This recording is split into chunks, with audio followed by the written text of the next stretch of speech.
old democracies and the cycle of forgetting. We tend to ridicule modern ideas that show up in medieval fantasy, like how silly to have a medieval serf question the divine right of kings. But in fact, republics are pretty common throughout history, and I'm going to talk about some of those governments. I'm not a historian, and that's important because I'm not going to be talking about things that are esoteric. In theory, these are ideas that would be fairly common knowledge, the kind of stuff that if you were writing a fictionalized kind of 1400, uneducated commoners would maybe still have heard of. And I'll also say that a lot of classic fantasy is big hero narratives, and it's very protagonist-driven. And that's fine. Like, sometimes the escapism of a story is the idea that if you could just defeat one evil king or a dragon, the whole world would be fixed. But sometimes you do want to write political intrigue or the story of a petitioner who's swept up in a big event while they're seeking a small change. And you're sometimes going to get pushback, which may be coming from outside and maybe coming from inside about what's plausible, even though it's fantasy.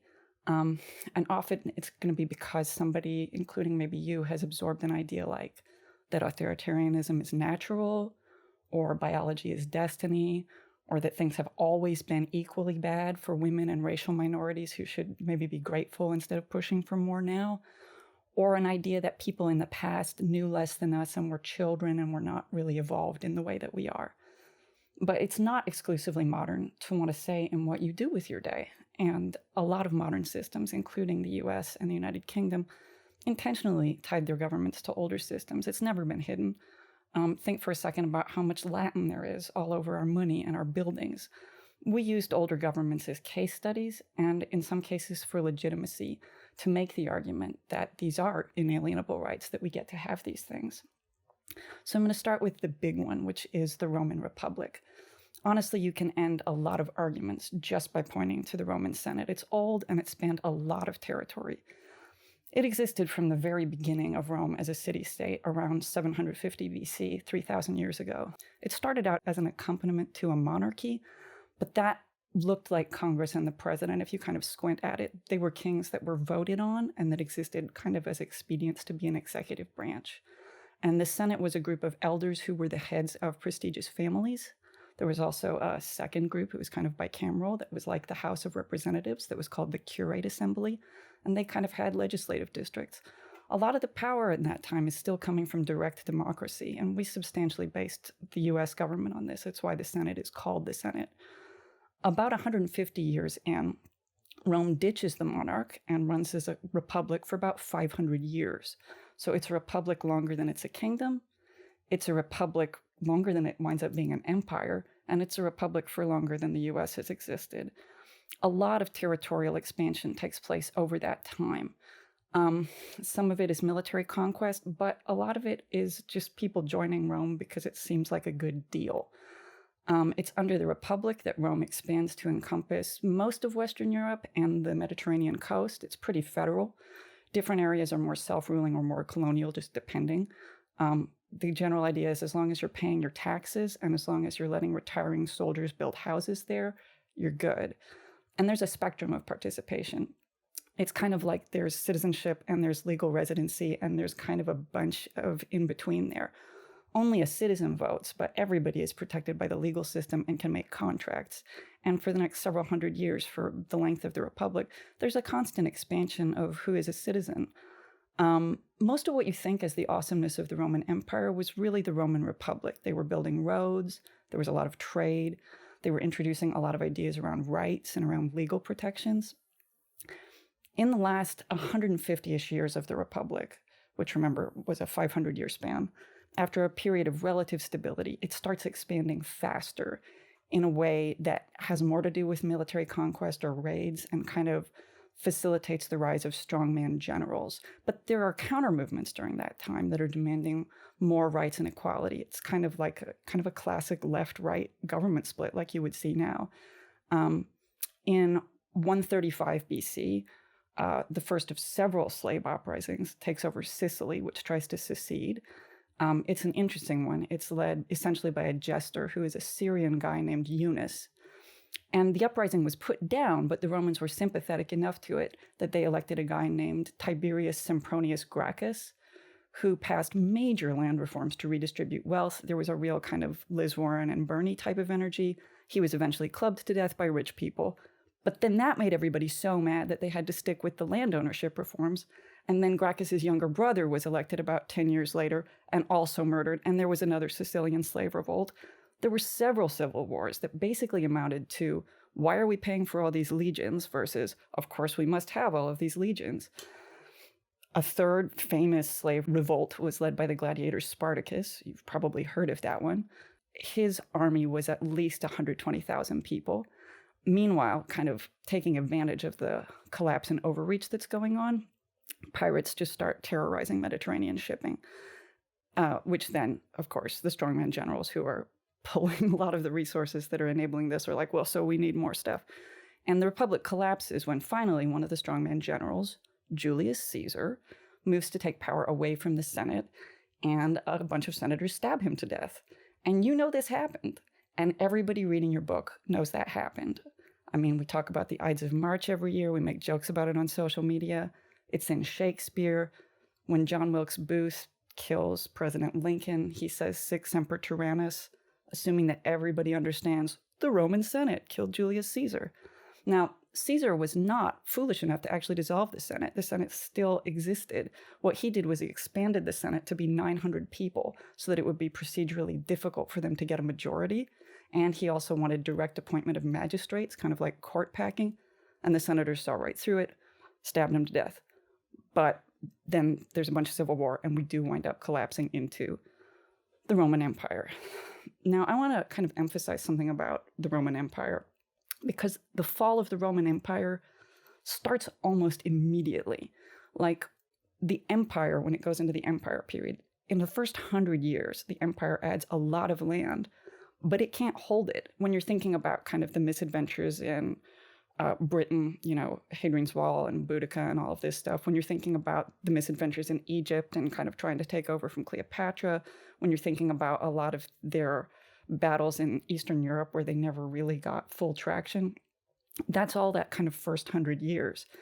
Because I want you to think for just a second, as a fiction writer, about an expansionary army versus a war band. Like, if you want to take and hold land, first of all, you need tax support. And anybody that you're keeping at home to kind of strongman people into paying the money to support your wars is then somebody that is not on the battlefield doing the war. And if you're taking out the people at home, they're not in the fields making the grain that you need.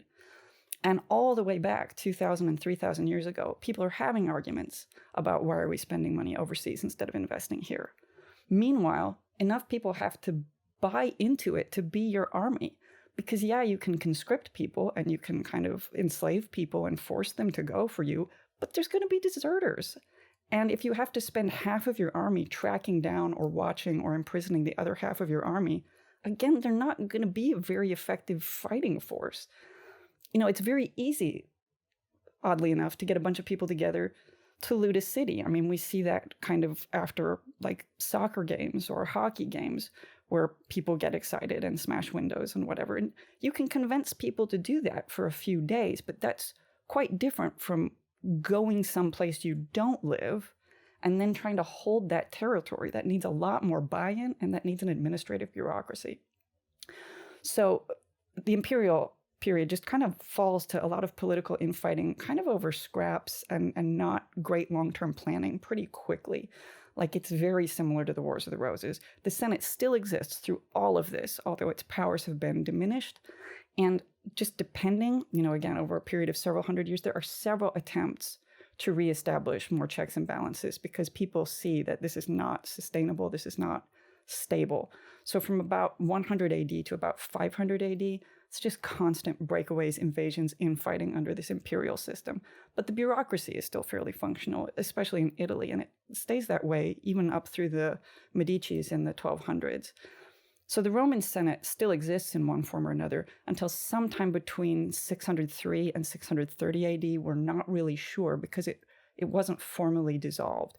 We know it was there after the Ostrogoths took over, and somebody you might want to look up is Theodoric, who restored a lot of Roman institutions and buildings and expanded religious freedoms. And basically, the Senate wasn't dissolved, as I say, so much as a bunch of senators were killed in all of the various wars, or were executed, or moved east to join the Byzantines, because the empire had kind of split up at that point. And in fact, the Byzantine Senate held on until at least 1340. So essentially, you have variations of the Roman-style Senate for 2,000 years, even though only 500 are a full republic. Now, I've done a deep dive on Rome because so much of fantasy literature is set in Western Europe, and because it lasted so long and it covered such a large area and such a large population. At its height, it was probably 80 million people, which was 20% of the population of the entire world at the time. Its land area was the size of a continent. But these ideas aren't European. People all over the world and throughout time have arrived at ideas like, both ethically and practically, you need the consent of the governed. You want some protection of rights. You want to be able to negotiate with an arbiter present. Having to settle everything one-on-one just sucks. And stability is necessary for long-term planning.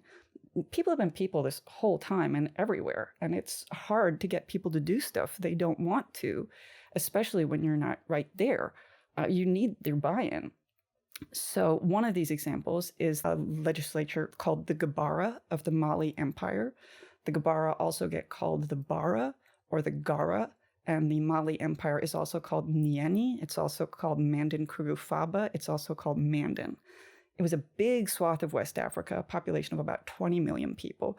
And from around 1230 to 1670 is when the Gbara lasted. So this government was established when an assembly agreed to a charter or constitution that's called the Manden Charter, which is also called the Kouroukan Fouga, which is the place where they met. And it sets out the government structure and sets out fundamental rights, just the same way we think of a modern constitution doing. It basically sets up a constitutional monarchy. You do have hereditary monarchs, but there is a Congress that represents the governments of the 29 provinces. It's really decentralized, again, as long as taxes get paid. At the federal level, from the start, there are laws that everybody's going to have to follow, including kids' rights to education, including women's rights, including environmental preservation. Some of the constitutional laws are very broad, and some of them are very specific and practical. My favorite is Article 11, which is when your wife or child runs away, stop running after them in your neighbor's house. You don't just get to go into your neighbor's house. I don't care if your kid's there. There's also a really funny one that's basically, after you've asked somebody a question, you need to stop bugging them. And no, you can't just bug their wife. That's the same thing. There's also a rule about don't offend people who are experts at stuff. Just don't. We need them. They're good at stuff. Don't make them mad. Anyway, you should read the Manden Charter. It's pretty great, like start to finish. It also, the representation is not just divided by territory, but by function or class or department. Falls into 4 major groups. There's one group that is the generals and the warriors. There's one group that is, they call the princes, but it's kind of like the rich folks, the merchants. It's people who control shipping and fishing and travel. There's a group that represents the priests and the teachers. And then there's a group that represents the craftspeople, which includes smiths, singers, negotiators, leather workers, woodworkers, jewelers, potters. So that's the Gbara in Mali. Then there were the republics of ancient India. There are not a ton of English language sources about this, unfortunately. But between about 600 BC and about 500 AD, a lot of the states in what is now India were either partial or full republics. The voting rights went to all adults. Those were called Gana, G-A-N-A. Some were aristocratic councils. Those were called Kula, K-U-L-A. Some were a blend, and then some of the governments were unitary, and some of them were federal. So some of the really famous ones were the Sakayas, which was about 80,000 people. They had a federal constitution. They had an elected head of state. Important matters were decided by an assembly of all, which had to have quorum. At other times, they got more oligarchic, and during those periods, they required full consensus. Siddhartha, also known as the Buddha, is from the Sakayas. So this system of government gets described in a lot of Buddhist texts, and it's not Buddhist. It's not Buddha being Buddha any more than kind of descriptions of the law in Jewish or Christian texts are doing anything more than saying historically this is what was going on when that prophet was around. He's not just saying this is the dream of how it should be. It's how it was. Then you have the Lykiavis, I'm not sure how big that was. I know that there were at least 40,000 people just in the capital city. It was a federally administered 30-ish republics. Again, you have an elected head of state. There's a representative assembly which says that it's 7,007 people, but that's like a symbolic poetic number that just means a lot. So I don't actually know how big it was. And they also had a separate judiciary where you had to convince 7 judges, kind of like the Supreme Court, but not a panel of 7 judges. Like you have to go to a judge and they rule for you, and then you go to the next judge and they rule for you, and then you go to the next judge 7 times. At any given time during this period in the territory that's now India, there are probably at least 50 Athenian-style city-state governments. The republic structure was really, really common, and a lot of texts that talk about the king or the Raja, those are elected offices at that time. So then some kind of smaller but also well-known congresses, I guess, you have the Iriquois Confederacy, also known as the Six Nations, also known as the Five Nations, also known as the Haudenosaunee Confederacy, also known as the Iroquois League. It was established sometime between 1450 and 1660, so before European settlers came to that area. At its peak, it covered probably 40,000 square miles. The estimates of the population are all over the place, but credibly, it's probably somewhere between 7,000 and 15,000 people. It still exists as a government, and the current population that it governs is about 20,000 people. It's an assembly of about 50 representatives from 6 tribes. It's a consensus government where debate is allowed during the meetings, but public consensus is maintained afterward. Like once you've made a decision, it's everybody's decision, even if you argued against it. In around 1885, they actually switched over from full consensus to the idea that just a supermajority, but in that supermajority, 75% of the men have to agree and 75% of the women have to agree. The succession of leaders and representatives within that system has been fairly hereditary for most of that time, but the actual structure of the land that was being governed was pretty anarchic. I mean, it was pretty self-determined at an individual level. Like, you're only taking something up to that kind of nation level if there's a real problem that could lead to a war. It's kind of United Nationsy. So you have the Althing in Iceland, which is the oldest still existing parliament. It's more than 1,000 years old. It was founded in 930 AD. As I said, it's still the government of Iceland. Iceland is small enough, both in territory and in population, that literally everybody who wanted to could meet once a year at a place called the Law Rock to talk stuff out. And that turns into the Althing, which really has kind of science fiction convention vibes, especially early on, where anybody can show up and talk, but there's also leaders, kind of like you have panelists, who eventually represent kind of 4 districts. That's like, the North and the East and the West. And then each district has a court of like 36 judges that can settle things if they can't be settled otherwise. The Althing makes a really famous decision around 1000 when the king and the Althing together decided that everybody in Iceland was just going to be Christian and therefore should be left alone by crusaders. They wouldn't have to change anything. They'd just be like, hey, what if we all said we were Christian now and then nobody will invade us? And they were like, let's do it. And it worked. You have very similar sort of local and regional government structures to the Althing throughout Scandinavia and Danelaw, Britain. They get called folkmoots, things, dings, hustings, tines. They're big public assemblies that are often associated with festivals and market days. So again, very good fantasy setting. But essentially what I'm getting at is anybody in the medieval period probably had a grip on the idea of legal rights and direct democracy. You can see a lot of it in how the kings of England struggle to hold on to power. Henry I, who's the son of William the Conqueror, writes the Charter of Liberties in 1093. He's not compelled to write this. He chooses to, and he negotiates it with the Council of Barons. He read and wrote Latin.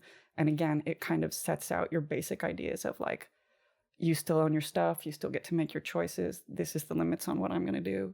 And when a little bit later in the 1160s, Henry II tries to centralize power, Thomas Becket, the Archbishop of Canterbury, resists him because he wants to keep the church courts, gets assassinated. Again, you've heard about this. But it's not just that you've heard about this now. Like, everybody heard about this in the same way that people wear like Che t-shirts now, in the same way that there are like George Floyd murals all over the world right now. People are literally doing Becket murals in Spain, in Sicily. They're having cults and feasts being like, remember Becket, into the 1500s. He becomes a major symbol of the idea of resisting any kind of like authoritarian overreach. So then you have King John, who is Prince John from Robin Hood, signed the Magna Carta in 1215, which is very similar to the Charter of Liberties.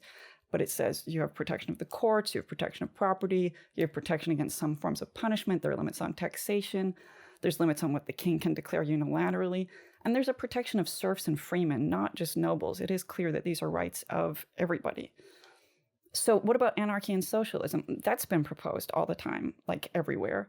It has usually been crushed pretty quickly by a ruler who is mad about it, but that means it is still historical for your characters to propose it. And you can have it work for a while because it did, and you could have it succeed for longer if you want because this is fantasy. So some examples in Europe between about 1200 and about 1650, sort of working backward. So not necessarily Oliver Cromwell, but plenty of his backers, who did depose the King of England for a while, really had this idea of no kings. You have the diggers and the levelers. You know, in Monty Python and the Holy Grail, there's kind of that famous bit where they run into somebody who's like, help, I'm being oppressed. Now you see the violence inherent in the system. And a lot of us are probably laughing at that, thinking like, oh, how contemporary. But that was a real debate that was happening, you know, not necessarily as long ago as King Arthur, but during kind of feudal England, there really was that group that was saying those things. And the Monty Python guys who studied history knew that. You have the Anabaptists, who were, aside from being anti-government, pacifists. A lot of the struggles with Catholics and Protestants really involve the Anabaptists saying, I actually reject all government. Their kind of core is Swiss and German, but they're everywhere throughout Europe. You have the Hussites and the Taborites. They are Czech. And when we talk about someone being like really bohemian, we're kind of thinking of them. They wanted to get rid of the king. They wanted stuff to be adjudicated by universities rather than courts. They were super religious, but in a really destructured, like God is speaking to me individually way. And they had lots of infighting. I mean, just kind of the way that leftists do. You have the Neo-Adamites. They were mostly in Bohemia again and the Netherlands. They resurrected some North African Roman practices. They were nudists. They were into ideas about sensual mysticism. They wanted to have free love and reject civilization. So you could kind of think of them as being like kinksters, I guess. And then you have the Bretheren of Free Spirits. This was a widespread cult across Europe from about 1200 to about 1500. And the Free Spirits believed sin was impossible, so you couldn't be mad at them for anything because they were made by God, so everything they did was godly. They hated clerics because, again, they thought we have a direct relationship with God. They also just didn't need your rules at all, like whoever you were. They did not need you. They talked a lot about that Christ didn't even need to have existed. They didn't even necessarily believe in him. But they also liked to talk about having sex with him. Like, they really loved talking about their Jesus sex dreams and like being like, no, but it's literal. Like, I slept with him. And this is actually a huge amount of the burning people at the stake that happens is people being tired of the free spirits. Like, very literally, most of the Malleus Maleficarum is a description of the free spirits. It starts out as that and then kind of gets retitled. I mean, of course, a lot of the Inquisition is also about other stuff, especially like stealing property from women. And then there are older examples outside of Europe of kind of, let's reject government. You have the Taoists, who China had to crack down on during the Jin dynasty in the 200s. And they had been like, government, that doesn't even make sense.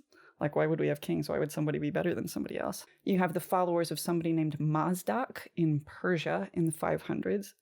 He preached equality and freedom and was also pretty communist. That group had community property and believed that all work was for the benefit of the community. And in fact, the ruler of Persia was a convert to this for a while. You have a bunch of Islamic groups, including the Mutazilites, who are in what's now Iraq, really centered in like Basra. They were really prominent during the Islamic Golden Age from around 700 to around 900 AD. They were what's called theologic rationalists. So they preached that the existence of the state was immoral and that you really can derive your law from an analysis of kind of religious texts and what is around you, that it needs to come from a basis that's not just I said so. In conclusion, I could go on for a much longer time, but I won't. I hope people will add to the discussion. And in essence, I just hope you'll take away the fact that history is wild. And if you can think of it now, somebody probably thought of it then. They might not have had the power to make it happen, but they thought of it.